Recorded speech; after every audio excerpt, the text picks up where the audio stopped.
home stretch.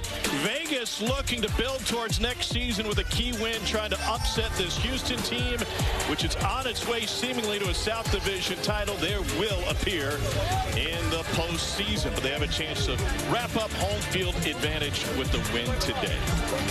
Kids getting a chance to meet their heroes, and in this season, every game decided by the slimmest of margins, and that is extra when you only play 10 games, and both teams learned this in extra time last week. Flag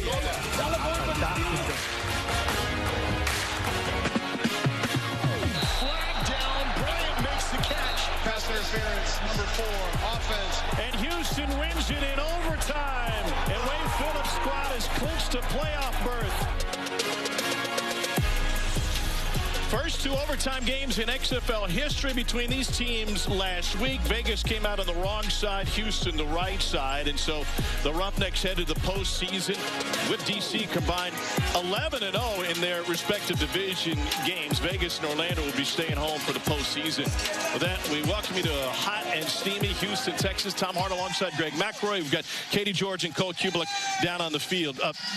Both of these teams have changed their directions. Let's start, though, with Houston. 4-0 to start this season. This run-and-shoot offense was humming, kind of fallen into hard times lately. They needed that OT win last week. They had to have it. It wasn't pretty either. It was kind of a lesser of two evils type of victory, but hey, a win is a win. Houston trying to get back to playing quality football on the offensive side. They've had some issues. They've had some injuries. Jontre Kirkland being the main injury, their star wide receiver, but Brandon Silver's back at quarterback, facing a vicious pass rush that the Vipers are going to throw at him. So it should be an entertaining game, and one, especially if Houston continues to struggle against the North, they could find themselves on the losing end. Roughnecks would love to be home for the playoffs. That is not yet secured. For more on that, let's get you down to the field. Head coach Wade Phillips with Cole Kubelik.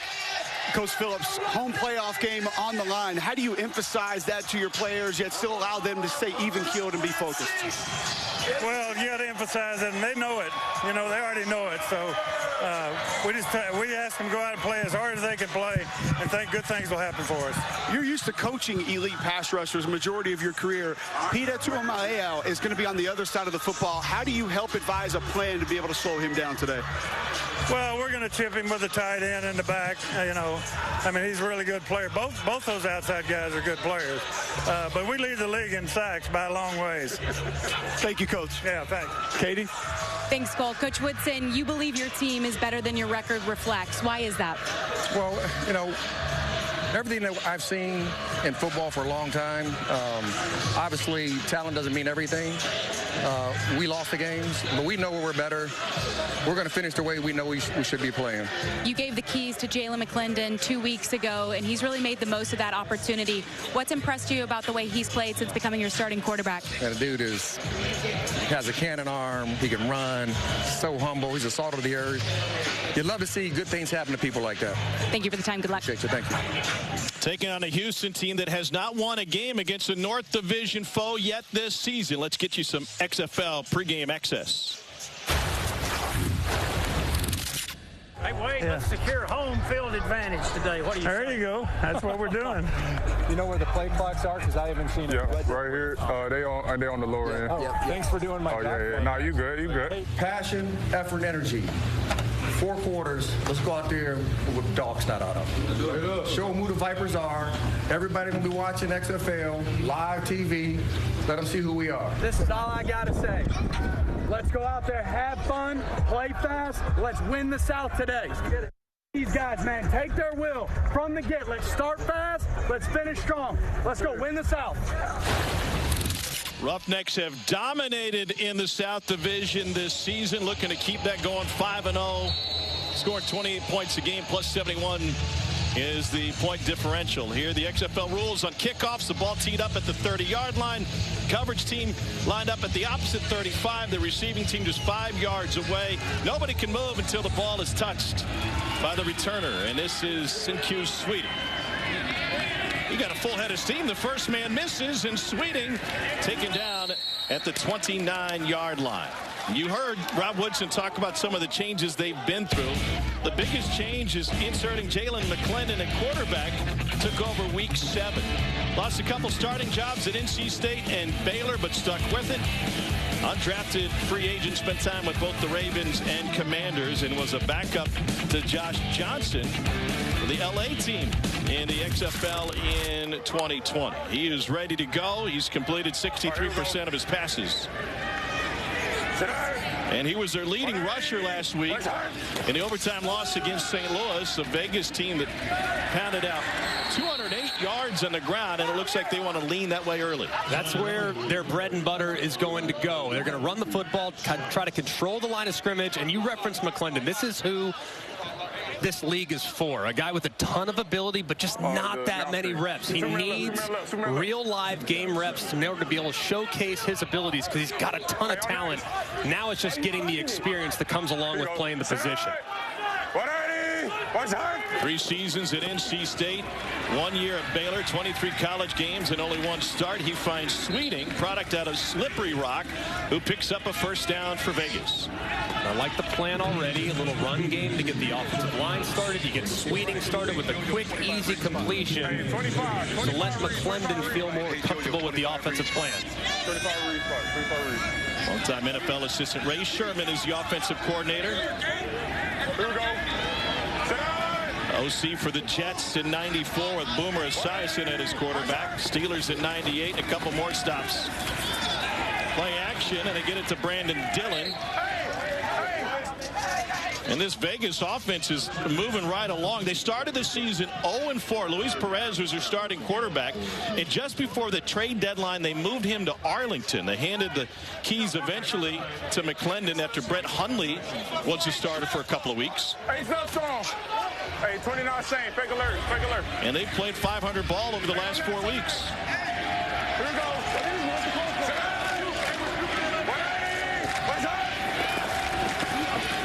Gets it in the belly of John Lovett out of Penn State. He is tackled behind the line of scrimmage. So Houston team which leads the league in sacks. They get it done behind the line. Trayvon Mason out of Arizona had a big interception return last week. You see already what Vegas's plan is going to be. You referenced the pass rush for Houston. They have terrific edge defenders that you're going to have to continue to keep off balance with misdirection and by reading them on zone reads.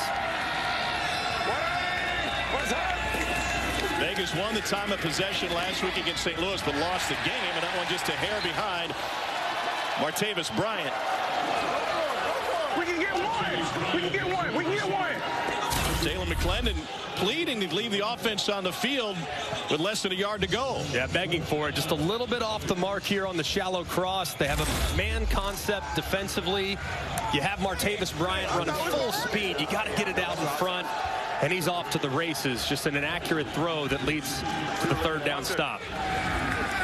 Michael Carrizosa is the punter for Vegas. William Likely back to receive, and he asks for a fair catch.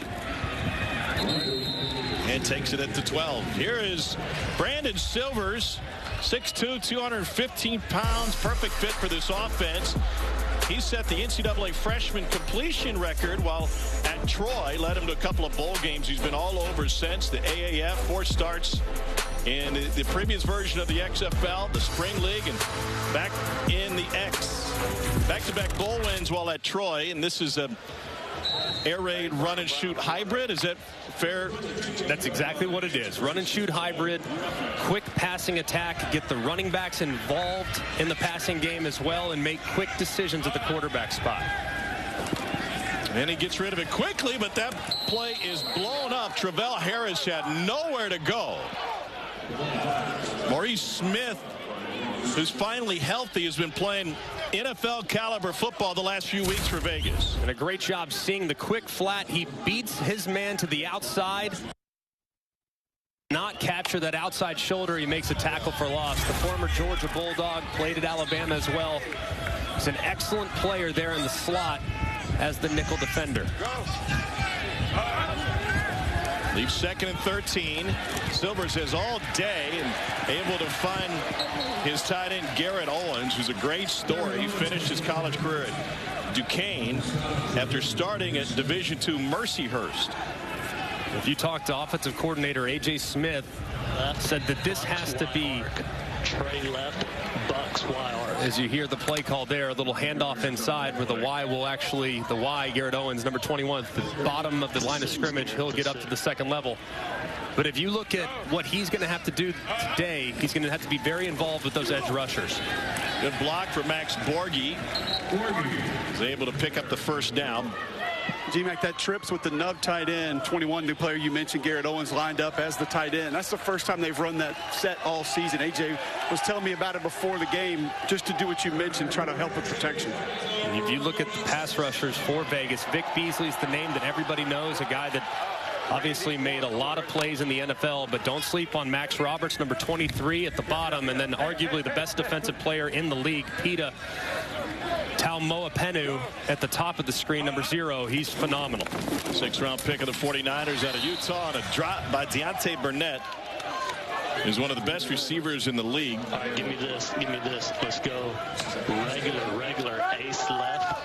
Red F swing. H stick. Regular. Ace left. Red F swing. H stick.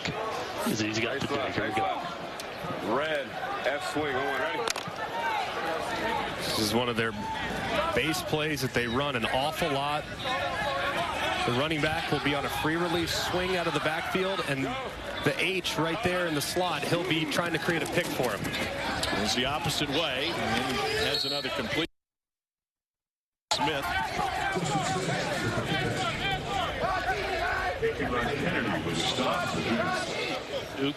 Duke. Right left. Third down, 5. Straight left. Hey, red on red. Silvers has shared time at quarterback with Cole McDonald this season. Silvers had been bothered by a tricep injury. Then McDonald took a hit a couple weeks ago. To throw. Once again, plenty of time. Able to thread the needle. And that's Cedric Byrd.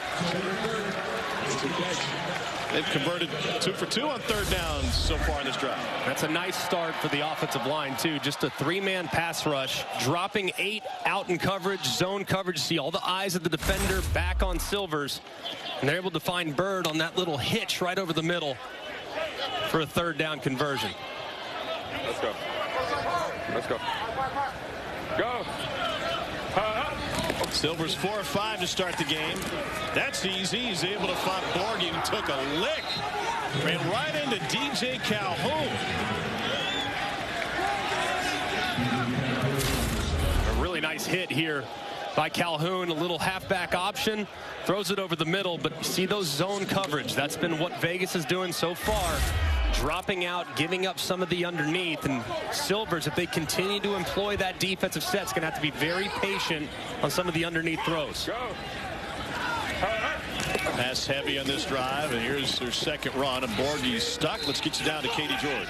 Yeah, Tom, Max Roberts is a little banged up on Vegas' sideline. They're taking a look at his lower right back. Max Roberts is somebody who's played really well for this Vegas defense all season long. They expect him to get a chance at a camp coming up for the NFL this season.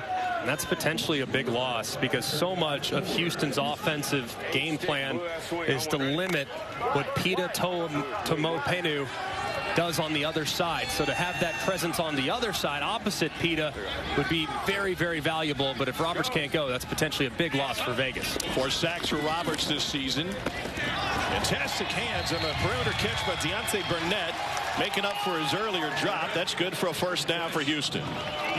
Another nice throw beyond the sticks. And Burnett, really good job there, understanding how far he needed to get to convert that 3rd down. So he takes it 3 yards past the line to gain.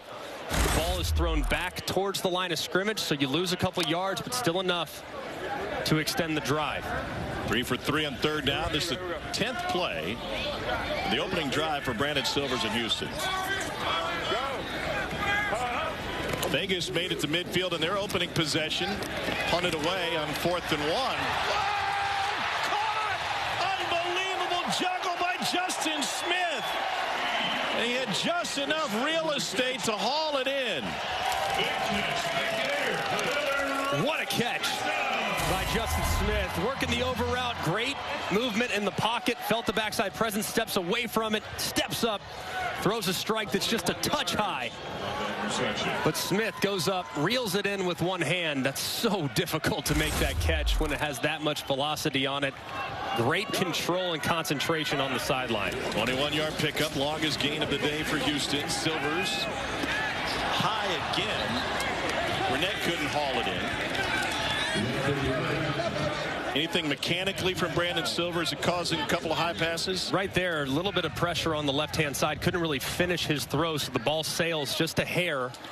But it almost was like Burnett kind of mistimed his jump, thought it was going to arrive a little earlier, thinking it was going to come out with full velocity. It didn't. So he mistimed the jump. It sails just a touch high as a result of the pressure off the left-hand side. Working against a backup left tackle as Sage Dockstader is out for Houston. Pressure again. Intercepted. Nobody was there. Keelan Kennedy with the takeaway for Vegas. What a huge stop. And that's their 7th takeaway in the last 3 games for this resurgent Vipers team.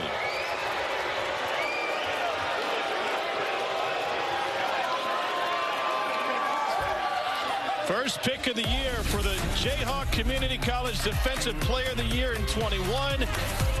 From Garden City to H-Town. And Keelan Kennedy is able to end Houston's long opening drive. Silvers and the Roughnecks not on the same page. Keelan, do you think he realized you were in a white jersey? Most definitely. He didn't even see me back there. What did you see tracking his eyes? I just seen he was looking that way. Our coach put us in the right call. He just threw it right to me. After Smith made such an incredible catch, how big was it to come up with a turnover like that? We just know we need to stay calm, stay composed, trust ourselves. We can do what we need to do. Nice grab. Thank you. Keelan Kennedy, what a fantastic story. Played at Division II Fort Hays State before playing a year JUCO ball. Got the call to join this Vegas team while he was working for a moving company back home in Pensacola. Rather be loading the truck or pulling in interceptions. Flags down as Jalen McClendon will stroll up to the 40-yard line. All right, flag down. I got DOF, number 17. 17. Listening in on the officials. Chris Coit is our white hat. Offside in the neutral zone. Defense number 17. The penalties declined. The result of the play is a first down. DeAndre Johnson. Penalties have been an issue for the Roughnecks this season. Yeah, it certainly has. And right there, I mean, just implementation of a hard count on the road to be able to work the hard count is a huge value for the offense. Vegas will run it straight ahead with John Lovett, undrafted free agent of the Panthers in 22, coming out of Penn State. Johnson and 2nd and 6 now.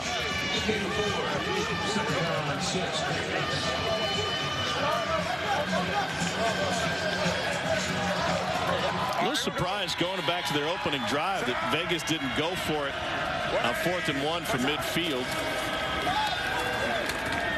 But the interception got him out of any trouble as Geronimo Allison hauls this one in. Ray Sherman took over as offensive coordinator a few weeks ago. Let's go Wolverine right bunch, 58 brush, rub, X post. Hey, Wolverine right. Vegas organization already looking towards next season, eliminated from the playoffs. 3rd down 3. Here we go.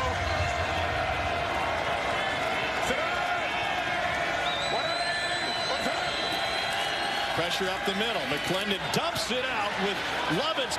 Plenty of space. And Lovett bangs his way inside the 30. He's 4th in the league in yards per reception, and you see why. And this is a thing of beauty right here. Great job executing. You see the 2 receivers to the right running to the left, man coverage. You get the back who started on the left side of Jalen McClendon working back to the right. Creates a natural rub with the misdirection. And he's wide open in the flat for a big gain. Hey! Here we go. Coming out of high school, Lovett was the #1 rated athlete in his class in New Jersey. Here's Brian Burt. This drive started on a Brandon Silvers interception. Cole's with him. Brandon, obviously not the way you wanted that drive to end. Take us through your eyes, just kind of what you saw in that interception. Yeah, we thought we had a bang post underneath the corner and a drag, so, thought he was going to go to the next window, and he kind of just stopped. But, mistakes happen. You just got to move on and play the next play. Thank you. Yeah, thank you. Hey, 60. You good? You hear the quarterback. Not all interceptions are created equal. Thinking the receiver's going to run, not really on the quarterback, but it goes on his stat line. And 2nd and 2, they'll throw it. Beautiful spin out to the outside. And Matthew Sexton.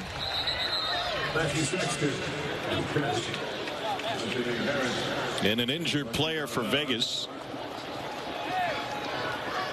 And their offensive line's going to lose Jamil Demby, 6th-round pick of the Rams, coming out of Maine. Demby got a Super Bowl ring a couple of years ago on the Rams practice. All to protect your home and car. From Houston, Texas, and Wade Phillips is hoping they're here in a couple of weeks in the XFL playoffs. We're in week 9 of 10. You see Jamil Demby being taken back to the locker room after a knee injury, replaced at left tackle by Quintarius Eaton. Here. Hey, 51. Yeah, 51. Hey. Balance attack, 3 runs, 3 passes on this 6-play drive so far. Hey, easy. Hey, 12 rabbit. Here we go. Jalen McClendon, the quarterback. QB draw. Man, he's got space and he's got wheels. Rush for a team high 62 yards last week. Did McClendon check to that? He did. That was a great check, too. Quarterback draw. They only had 5 defenders inside the tackle. So he's able to get an extra blocker to create some space in short yardage.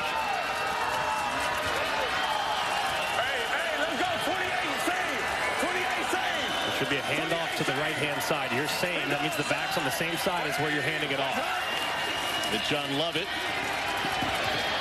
Has changed of direction, and Lovett takes it inside the 5.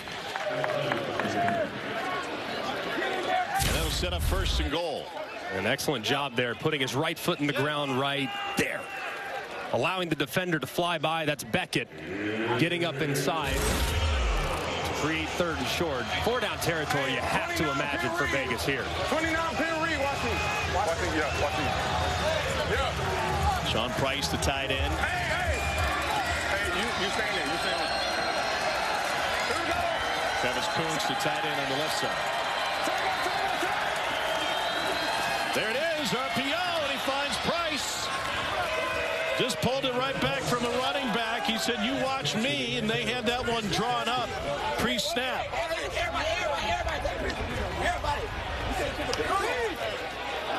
Fourth touchdown for Jalen McClendon. Limited time for the Vipers. And a great job by McClendon. Look how quickly he gets that ball up and out after play action.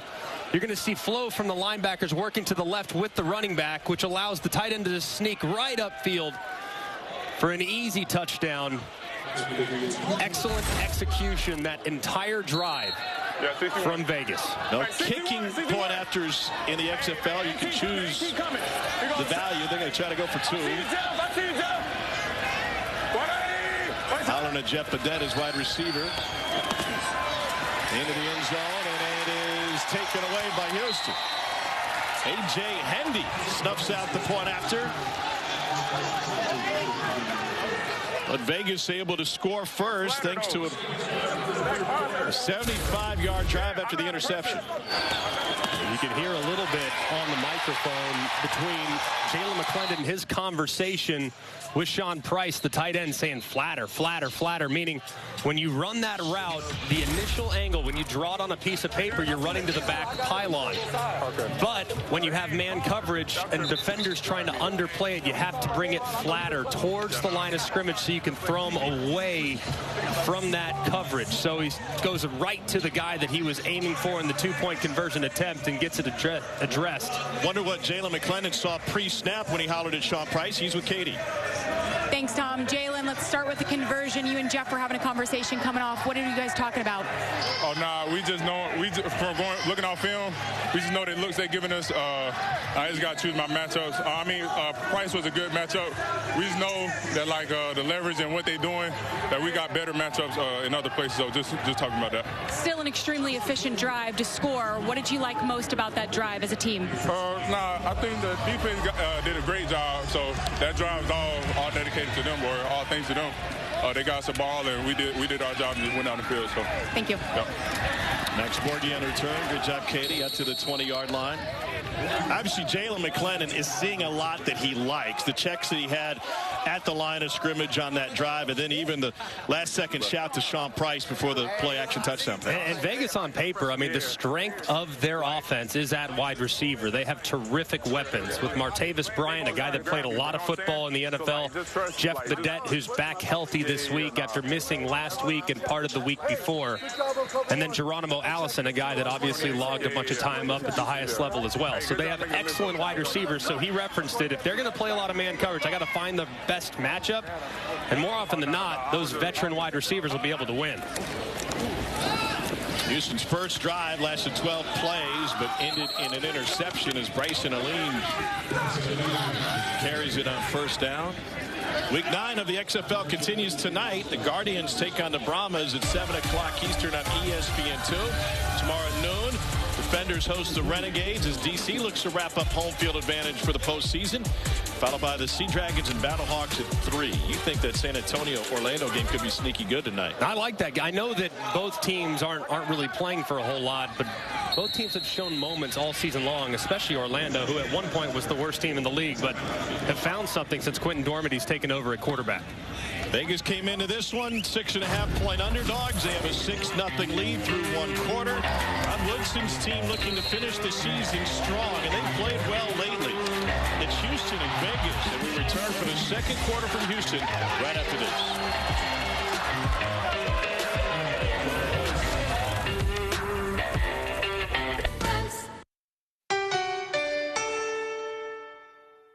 Catch for Travell Harris, A.J. Smith, the OC.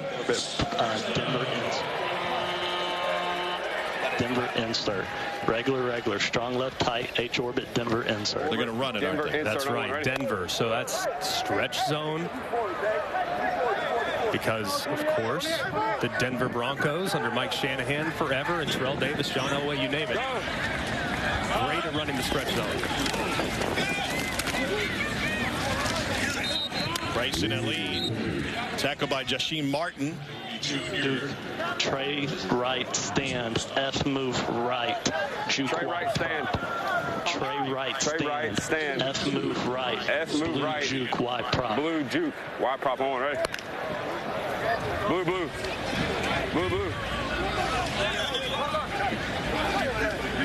Go ahead. Live line's now down to 2.5 after Houston opened at 6.5-point favorites. Silvers delivers that one on time, and another big hit. Ball may come out. Vegas thinks they took it away. C.J. Avery, who's tied for the league lead in fumble recoveries, ends up with the football. They got decided did he catch the ball and did it come out? Dean Blandino all over it in the command center. I've got a ball out. Loose, it's third down. Who recovered the ball? Vegas. Yeah, we've got command center. Stop game. Chris, we're going to look at this. The previous play is under review. This is fantastic insight. Terrific transparency. We're going to be looking at two aspects, both a catch fumble, yes, and then also was the runner down or not. Yeah, so they're going to look at both aspects. I think they also had to decide, is it complete or is it incomplete? That's the first thing. I'm looking at my high end zone. I've got control, and he starts to turn. So he has turned, and he's completed the catch, and then I've got it loose before he's down.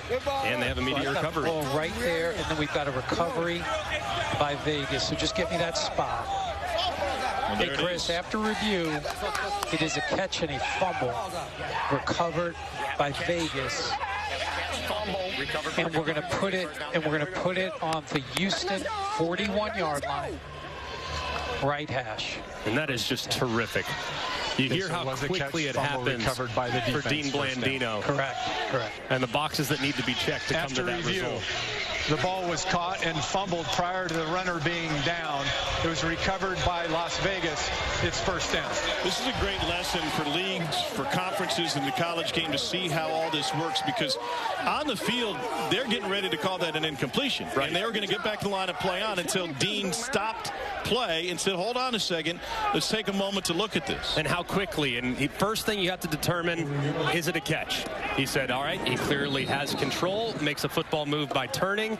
Then you have to figure out, all right, is he down? Clearly was not down. And then you have to figure out, is there immediate recovery, which clearly Vegas had. Just the 3 boxes that lead to an overturn, and how quickly it happens. Just terrific execution from Dean. Chris Dishman's defense now with 8 takeaways the last 2+ games. We got a flag down. 11. Fraction 96, good contact. Let's check in with Katie. Your teammates just said we're in Mo City. You grew up just around this area. 70 people in the stands? 70. They everywhere. It's like a whole bunch of spiders and little animals around here. Showing out for him, obviously, creating that fumble. Got to. My son out here, right there with the red hair. Got to get him. Yeah, that's for you. You create the fumble. C.J. Avery, you're on the case. You get it. How'd that feel? Feel great, man. I'm glad to be out here playing with these guys, enjoying every moment of it, and we're just going to keep going.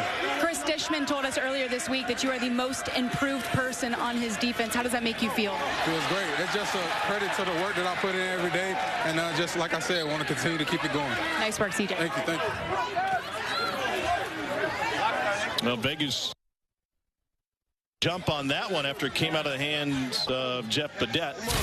And likely forced it out. A near fumble here. As you could see, Jeff Badette bringing that ball in. Is a great job there by Likely with active hands to get and reach and dislodge that ball, but excellent hustle there. Cam Sutton able to pick it up. As Cam Sutton running as fast as humanly possible to jump on the ball. Badette is coming off of an injury. Didn't play last week. Came out at halftime of week 7. He was the most productive receiver in the first 4 weeks of the XFL season. All 5 of his touchdowns came then. He's put up a donut since. McClendon completes another one. This is Martavis Bryant, former NFL standout out of Clemson, 4th round pick of the Steelers, and he picks up a first down. So far, Vegas is really working the middle of the field. They had been running a lot of man coverage. Houston had. They opt to go zone there. You see Martavis Bryant, the veteran. When you're on a shallow cross like that, working right to left, you can just sit it down right there, make it easier on the quarterback, and don't run to get covered. That was a great recognition of coverage and a good completion. McClendon tried to run with it, had nowhere to go, is able to pick up only a yard.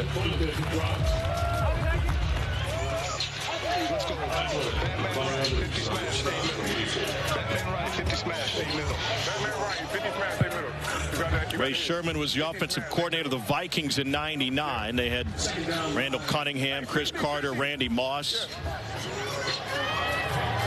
Right here, pretty basic concept. You have corners right here. Might be able to get one-on-one against man coverage. Just going to rotate out of it. Pressure from the edge. McClendon evades it. Throws on the run. Complete. A Vegas first down inside the 10 for Geronimo Allison. Sensational vision by Jalen McClendon. Avoiding Likely on the blitz. And this is what McClendon can do for you. He's big, he's physical, he's athletic. But now the awareness as he's starting to play more football is starting to come to the forefront.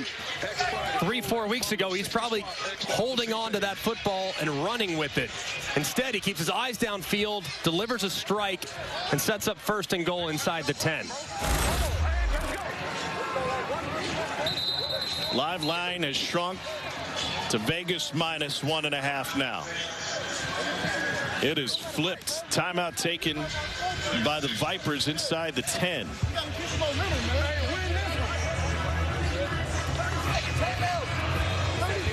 Vegas is building towards next season. They will not make the playoffs.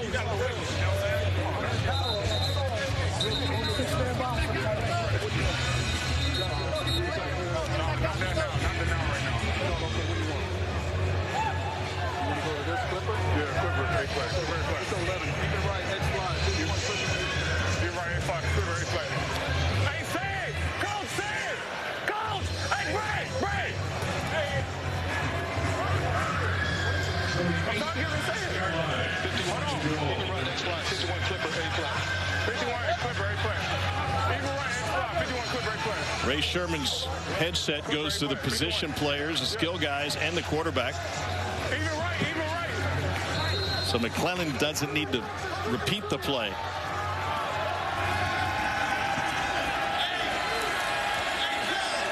Going to get a little rub out right here. This could be a touchdown to the running back. Burke covered out of the backfield. McClellan trying to scramble, still looking to throw. Turns upfield, and he gets taken out of bounds at the 2.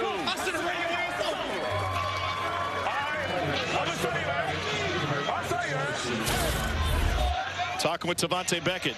Good recognitions, pretty well covered. I think if he gets to him early, you might have a chance to tight turn and get upfield, but instead, he decides to do it himself and talks a little smack on the backside, saying, I ought to just run you over next time. Ace right, 27B. Hey, 27B. Reed. Ace right, 27B. Reed. Hey, let's go. Gotta hurry. Play clock's at 3. To 1. They just get it off. Nowhere to go for Burt. And Jalen McClellan says, give me the play a little bit quicker, coach. Has to happen faster. The offensive line wasn't set. Unblocked guy right off the edge makes the play in the backfield. Rod Woodson, the head coach. 3rd and goal.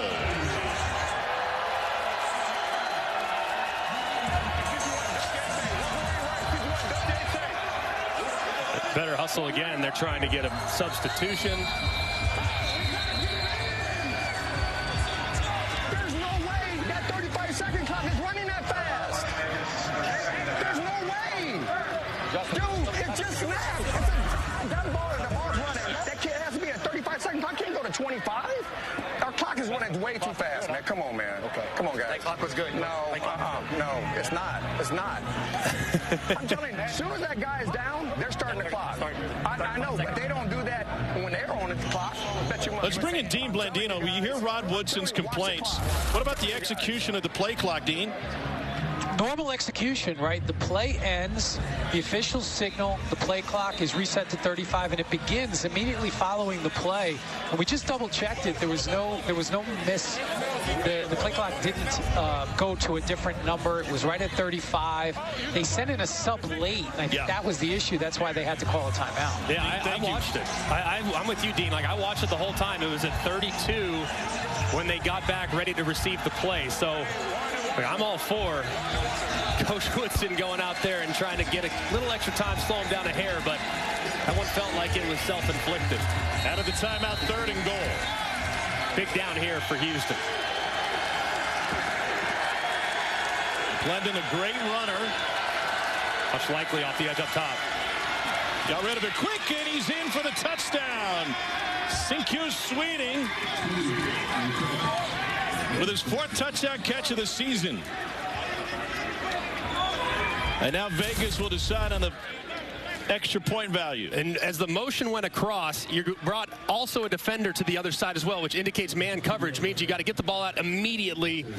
And the defender just can't get through that much traffic before the ball is completed. That was a great job of timing up the motion with the snap and McClendon getting the ball out as quickly as humanly possible for the touchdown.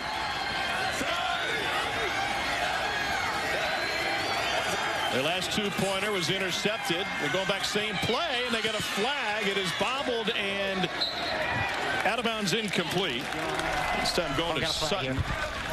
You heard what Jalen told Katie. In the neutral zone, 17. We got 17. Some advantages in the neutral zone leverage plays. Snap, defense number 17, half the distance to the goal. The try will be replayed from the 2.5-yard line. They'll move it closer. Still 2-point value. Vegas came in 6.5-point underdogs. They're now favored in this game. Shuffle. KL 25 Thunder. KL 25 Thunder.